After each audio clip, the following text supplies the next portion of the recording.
come on in and join us. Y'all, when we saw this soap go by on a shave of the day last week, we went, wait a minute. Didn't we buy that one years ago? We found it from Spearhead Shaving! It's a beautiful morning with the Barbershop Duet. Hi, I'm Marcus Klinger with Klinger Vocal Studio. And I'm Sarah Vincent with Sarah Vincent Virtual Pilates. But on Wednesdays and Saturdays. We are the Barbershop Duet. Hey, y'all, come on in. Thank you for finding our little barbershop. If you happen to be here during one of the live premieres, we'd love to meet you. Come on in the live chat and meet the Whiff Pack, a cool group of friends from all over the world hanging out. They'd love to meet you, too. They would. And for our mention today, Marcus wanted to talk about one of the Duet scents that we got, Jazz. Y'all, if you saw our Dink episode from 345 Soap, it was an homage to a fragrance called Jazz Club. Beautiful. They were out of the EDP, so I grabbed it from Dua. Y'all, this starts where effing Fabulous left off, and then it's got little wisps of Herod mixed in there for me.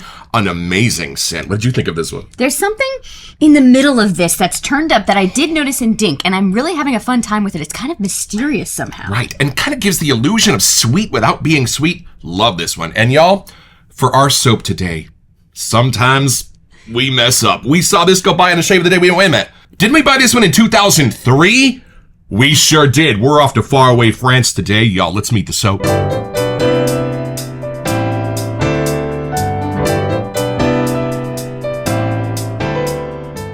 So y'all, this was discontinued a little while ago. It may be back again someday, as often happens in the wet shaving world, and we found the sales page at PasteurPharmacy.com. Fleur de France is our first reinterpretation from the Four Nations collection. The scent of Fleur de France was developed by Sean Mohair of Chatillon Luxe and Mohair Olfactive. Perfumer's note. In rethinking the classic French barbershop scent through a modern lens, Fleur de France takes a classic set of notes and restructures each one, while omitting some of the more powdery elements that can make it feel dated. It opens with a citron and rosemary duo, giving way to an airy, fruity jasmine that gives levity to the citron, while the cool, lemony spice of geranium adds a sparkle. It's all grounded by a classic combination of lavender, tonka bean, oak moss, and musk that evokes memories without getting stuck in the past. Okay. Well, what's exciting is I've asked 9 guys what this smells like. They all love it, and they all say it smells like something vastly different. So there are some codes to crack today and some mysteries and wonders to discover. Let's unbox it.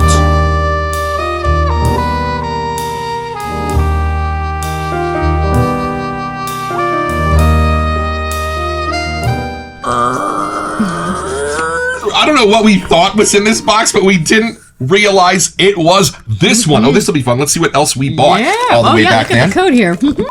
Holy crap, we bought this the same week we bought Sea Spice Lime and Katie's Bubbles Irish Coffee, House of Mammoth Voices. It's been a minute. All right, friends, this is what we've got, and it's got the side label here. Y'all, giant bands of Sean Mohair and everything he touches. Y'all, let's have a first impression.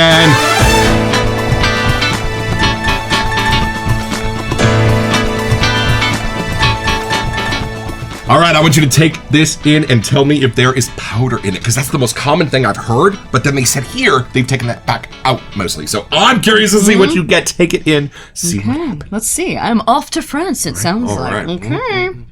Here's the pour for those who like to see Very it. nice. All right, take it in. Yeah. Oh no, I still definitely get more of the powdery. It's a light powdery side. Almost talkier though, not as sweet. And it's, okay, we smelled the Seaforth spiced lime. Right. This is very different. Similar perfuming, but they are very different sides. They're both lighter, I guess, if I had to pick something in common. Yeah. But this goes way more masculine and definitely more of like a throwback kind of, where to me, the lime side made it seem more current. Right. This seems like I am taking a time warp back to like the original aftershave barbershop-y kind of zone. Nice. It's, I know the color is showing blue, but my brain doesn't get a blue. I get much more the white, crisp, clean, and then that texture of like a talky powdery image, but it's a little bit more of like a raw feeling, like it like a earthy or a rock or something. Nice. I do feel like I'm in France. I feel like there's something a little more international happening here. Like it's not something we would just walk down the street and smell here immediately, but it has a bougie, like kind of older air to it somehow. Like I almost feel like this could be closer to more like the Old Spice days or something like that. It's a finer perfume quality. Like it's definitely been turned up that way. Right. but there's something in it that really is a throwback kind of scent to me, like 60s maybe or something. Oh, right. It's funny because they listed so many florals kind of in different brighter citruses on there. Right. It's hard for me to pull them apart, but I can tell they're in here because it's keeping it a lighter, brighter, kind of more open scent. Right. Yeah, I if anything, it's got to be a white floral. I can't really tell you which one. Okay. But something that adds like a perfumer's side to this. Well, Fleur, I think, means flower. Put it in the comments. So I think it's something like that. It's more of a white, masculine floral. Right. But it adds more of a cologne-y kind of a hit or something in its job here. Do you kind of a face powder thing going on? It's prettier or sweeter in the powder side. So there might be, like for us, American barbershop-y, we would say more a lavender or something's mixed in here. That's a different color than I'm getting here. So maybe that's what the florals are doing, like a normal job of what a lavender would kind of do in a barbershop. Right. I have never been to France, but I eat a lot of French toast. Or French fries? And French bread. Are there notes you can pick out, or is it more of a vibe? I think it's perfumed so well, it's hard to pull them apart. There could be like a almost clean laundry-ish kind of thing. Right. Like a fresh pressed kind of thing. Yeah. Not like musky, deeper notes, but it's more like the brighter clean. So I think it's something in there. So not the clean laundry musk, more like clean cotton. I think so. Gotcha. With a masculine hit. Oh. So I don't know if it's happening with a spice in here. Like sometimes our barbershops have like a spice, a rosemary, an herb, something like that. Right. But in here, it's not making it add any depth or anything. Right. I still feel like it's in the cleaner, brighter side. All right, I am off to the land of Edith Piaf and Eiffel Towers. I'm going to take this in and see what I get. The shaking clam, y'all. I can see why it hit as hard as it did, but it's a quiet voice. It's a strong intensity, but, laying out scents, I don't know if I would have expected it to smell exactly like this. Well, everything from Sea Spice Lime to the master from Zingari, we are giant fans of Sean Maher, so let's see if I can discover another one of his little secrets. I feel like they started from scratch. I don't know. We'll see. See, that was good. Y'all. Y'all. Hold on. Well, you hear Parisian barbershop, you have your expectations. What my brain just showed me was go to see a Broadway show where I've never seen the set before. And you think, oh, okay, I think I know what it's going to look like. But when the curtain comes up and the lights go on, you're like, oh my God, I never realized they could have created something in this space that looks like this and makes me feel like this. Beginning of Wicked when the dragon comes alive. And my very first whiff of this, my brain showed me that curtain going up on that French barbershop. And where I expected a little French barbershop set, I got wall to wall, floor to ceiling, whisked away to an entirely new place. And the music was loud, but it was beautiful and flowy. I heard strings playing. Y'all, this is a Sean Maher for sure. Whoa, okay, hold on. Let me see if I can start to wrap my mind around this. It for sure starts with powder. I get a clean powder as I walk into the barbershop, but then my nose needs to know where I am because it's not an American blend of scents. Ooh, oh. And you're right, the set I see is beautifully white with actual blue florals on it. So the blue isn't actually a part of the set, it's the flowers that they've decorated it with.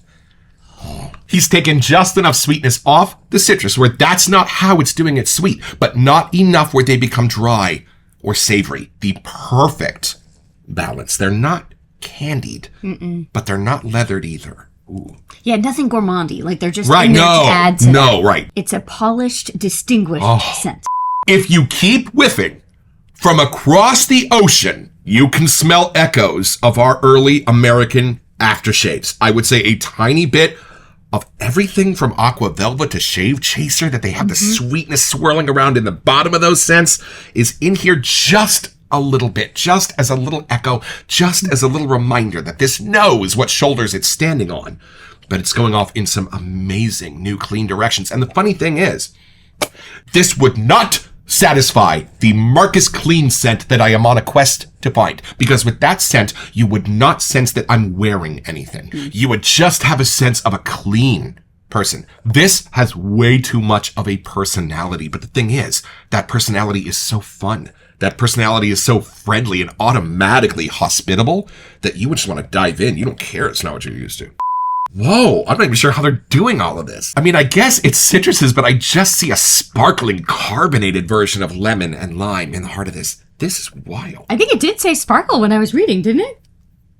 So if we go back, this is a reinterpretation from the Four Nations collection that came out in 1968. From Seaforth. Mm-hmm. So that makes perfect sense to me. This would, of course, have a little bit of those other scents. And it really does. Like when I take a whiff, I get that time warp. And the good news is, after 2 years on the piano, this still smells just as intense as anything we open that's fresh. Y'all, mysteries and wonders in this wet shaving world. How much of Skin Bracer do you get in this? I get a little bit more with each whiff, like the OG. Okay, so the musk side is similar, but if my eyes are closed, I'm definitely getting more of a blue from this. So maybe that's different, where that one goes more green tones. This is different. Yeah, and I kind of get its powder in this, but then this spreads out into totally different directions in the highs. Y'all, I kind of want to look at the scent notes and build us a lather. Come along. So y'all, our scent notes from the pasturepharmacy.com page start with geranium. That's the white floral side. Right. Y'all, sometimes lily of the valley, jasmine, sometimes those can get a little too high for me, especially as the day wears on. Just a little bit too sweet, a little bit too white florally in its intensity. This is a perfect choice, the geranium, and how that is meeting not with citrus, but with citron. So it's more that herby citrus kind of thing. Y'all. And that's, I think, what's giving me that sense of carbonation without it going to like a fruit leathery sense that they sometimes do. This beautiful rosemary, a little blast of fresh air, almost a mentholy hit in the middle, and I totally get it. It's turned way down, probably lower in intensity than any rosemary soap I've found, but I can totally tell the job it's doing in keeping those light notes coalesced. And then look what's coming next. There is a jasmine after all. Okay, well, yeah, okay. But look, it's being used again, turned way down. I think there's a reason geranium was first. That is definitely the star.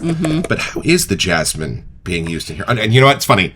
I just looked ahead and went, wait a minute, is there like a white musk in here? Because that's what I'm sensing as paired with the jasmine, and there is. It ends with white musk. But jasmine is right next to the lavender, so something with those two together. That's the powder, because Johnson & Johnson's baby powder is a man-made invention of scent notes. Talc doesn't smell like that.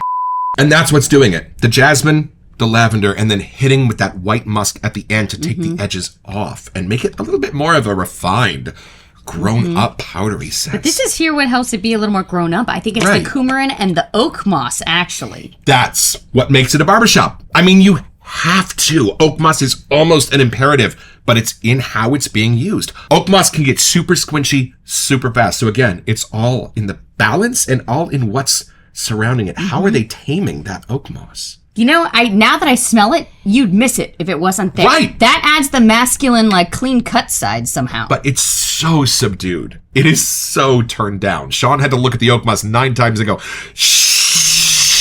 Maybe we should lather this up and see how they actually play together. Read my mind. These are our bougie sticks from Amazon.com that we use to scoop out our soap so we don't contaminate anything. Oh, and it's a lovely bite back to the stick. Some work's being done here. Now, I'm just going to use a little heat and a little friction with my finger to make a flat plane of that soap on the bottom of the bowl so that it doesn't bring chunks of soap up onto the bristles. And it's okay because it's a little thin. The object is to transfer this soap up onto the brush. So y'all, before I put the water in, it kind of looks like that. And then a good old baptism with the Smaldridge Memorial Bougie Sprayer here to wet the bottom of the bowl.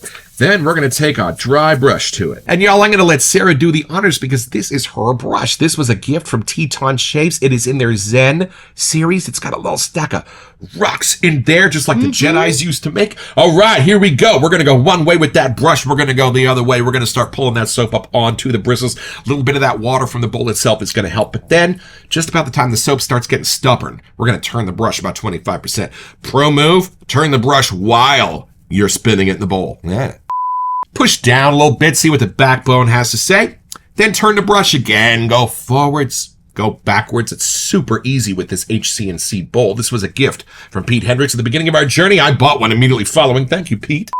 And see, look at that. Just about all the soap's gone onto the brush, but there's no lather in there yet, Marcus. You say, I know, because we haven't really added the water yet. Now, in defiance of the Cavalier King Charles Spaniel, she's going to go down to the bottom of the bowl, grab the rest of that water, sop it up onto the brush, and then really start going to town. It's all in the wrist. A few moments later. Sarah reminds me that Fleur de France is a little close to Tour de France, and that my favorite thing to watch for about 3 years was that lady holding up the sign that said, go Grandma and Grandpa, and she decided for some reason past the understanding to kind of stand out in the middle of the street where the Tour de France was about to pass by and caused one of the biggest accidents in the history of racing, and then just took off. Interpol had to track her down. That was not what her grandparents wanted to be known for. I mean, the thought was there, but... Well, learn to ride a bike. All right, y'all, this lather is exploding out of the bowl. Let's have a Corona conversation. I go back to C4 Spice Lime often. I love this base and this lather. I'm so glad we found this one. Me too.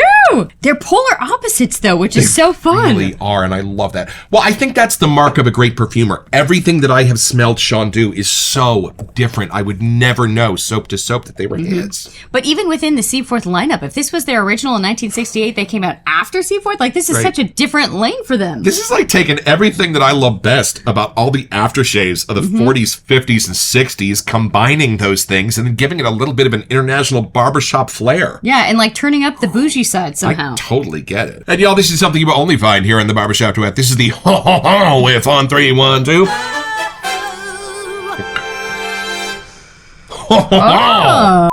Yep, beautiful. Spreads out just a little bit, maintains every single piece of cleverness that is in the original balance. The brightness turned up, the cleanliness turned up, and the powder is still there, but somehow you're leaving the barbershop and you just went outside. There's something more of a fresh air vibe happening. It's such a fun place to be when you smell it. You can kind of tell. Your brain tells you a lot about your environment through your nose. That sound that you made remind me of the chef from Ariel. Is that what I wonder how you'd write that out in the lyrics. We'll have to look it up. I had to do a couple of lines in a French accent for a crazy show called Lucky Stiff, and the dialogue coach was brilliant. She said, when you do a French accent, hold your mouth right here a little bit more tense than you normally would.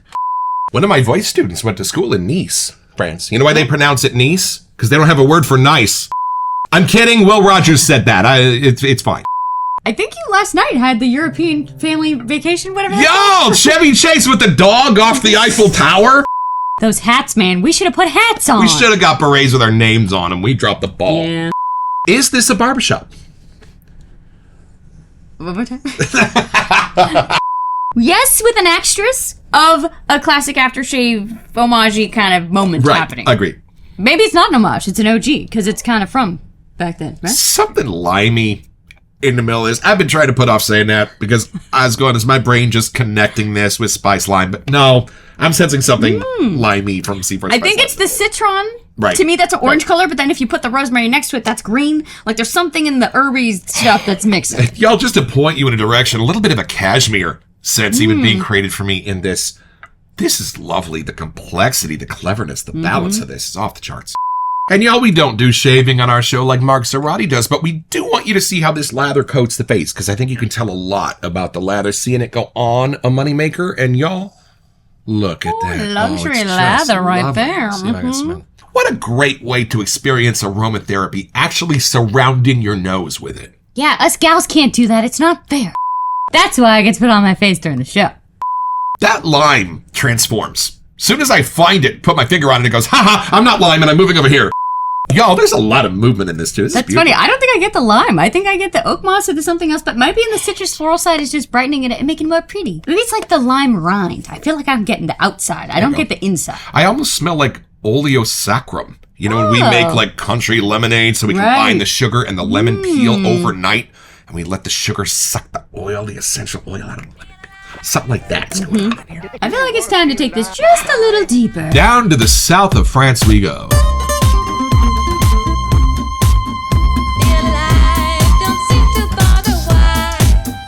You know, isn't scent an interesting sense?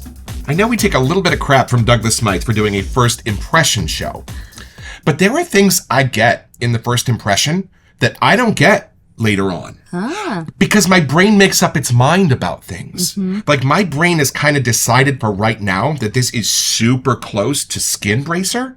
So my brain right now is having trouble finding the differences. But on the first whiff, on my very first impression, it wasn't very close to that at all. So I think what your brain kind of does is decides what lane a soap is in, or decides what the primary note is, and then your brain builds it out from there. We kind of used to use this phenomenon against people when I worked at the Magic nightclub, of getting them to think you were doing one thing, and then they'd be all in on that when really you were doing something different. So I think sometimes first impressions can be super valuable, because that's the only time that I'm able to really tell the difference. Like when we smelled the actual tobacco vanilla from Tom Ford, it was only the very first whiff when my brain could totally tell the difference between that and Haverford. But as the episode that we did that went on, my brain started to find the similarities instead. So I totally get why you would want to get to know a scent. And there are definitely scents that have become beloved for me over time as I learned to understand them. Don't get me wrong. That is a super important part of things. But there's also something magical about a first impression, and also things that your brain understands in that first impression that it won't ever get a chance to understand again. And we do have to remember that when we are at an actual place like the Razor Company or Maggots, you are purchasing based on a first impression. Ask Josue about Pasteur. Yeah, we've never had that experience because we do it on camera with you. So we wouldn't walk through a store and just take whiffs of everything. Right. So it's only like right now that my brain is able to now, on this third wave, start to again separate this from Skin Bracer. Whoa, how funny. Well, all of our senses are a little bit weird. They can all be fooled in one way or the other. Well, even just how sometimes we buy a soap based off the label or based off the description, and then you get it in front of you and smell it and you're like, okay, I see what they were hinting at, but this is what I had expected it to be. Exactly. So you're kind of fighting that moment too. I'm sure frog legs don't actually taste like chicken. It's also funny, sometimes you think you know a scent note, and you'll be like, ooh, I am not a fan of oak moss, or whatever it is, so I'm never going to buy anything that has it in there. But then when you smell other things and how they're blended and used, there are a lot of variations on how they can be mixed in. Indeed. Like, I am generally, at the beginning, not a fan of oak moss until I smelled it in the right balances, until I smelled it done right. The soap that I had smelled was using it for its squinchy properties, but that's generally not how it's used in barbershops and things like this.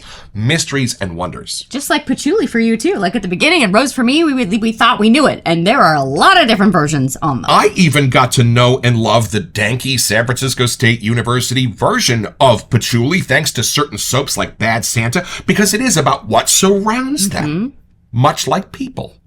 So it's pretty simple, y'all. Just be France, figuring out what they're going to do for the last Olympics. They're going to build some beautiful stadiums. They're going to put together some phenomenal presentations. But when Celine Dion stood on the Eiffel Tower and sang for what might be one of the last times, we all got our own.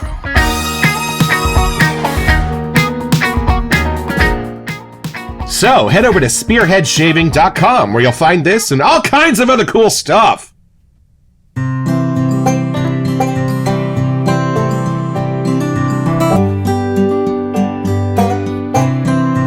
Well, I've had my shave, y'all, with Fleur de France.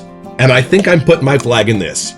If you took Skin Bracer to a high-level perfumer and asked them to recreate it to be fit for a king, welcome to Fleur de France. What a beautiful, intriguing, international, deep and wide, and yet nostalgically familiar scent. And this lather, y'all, now that we have two, I'm going to go back to this way more often. What a fabulous base, cushioned, protected. I love it. Thank you, Spearhead Shaving, for reviving what we need.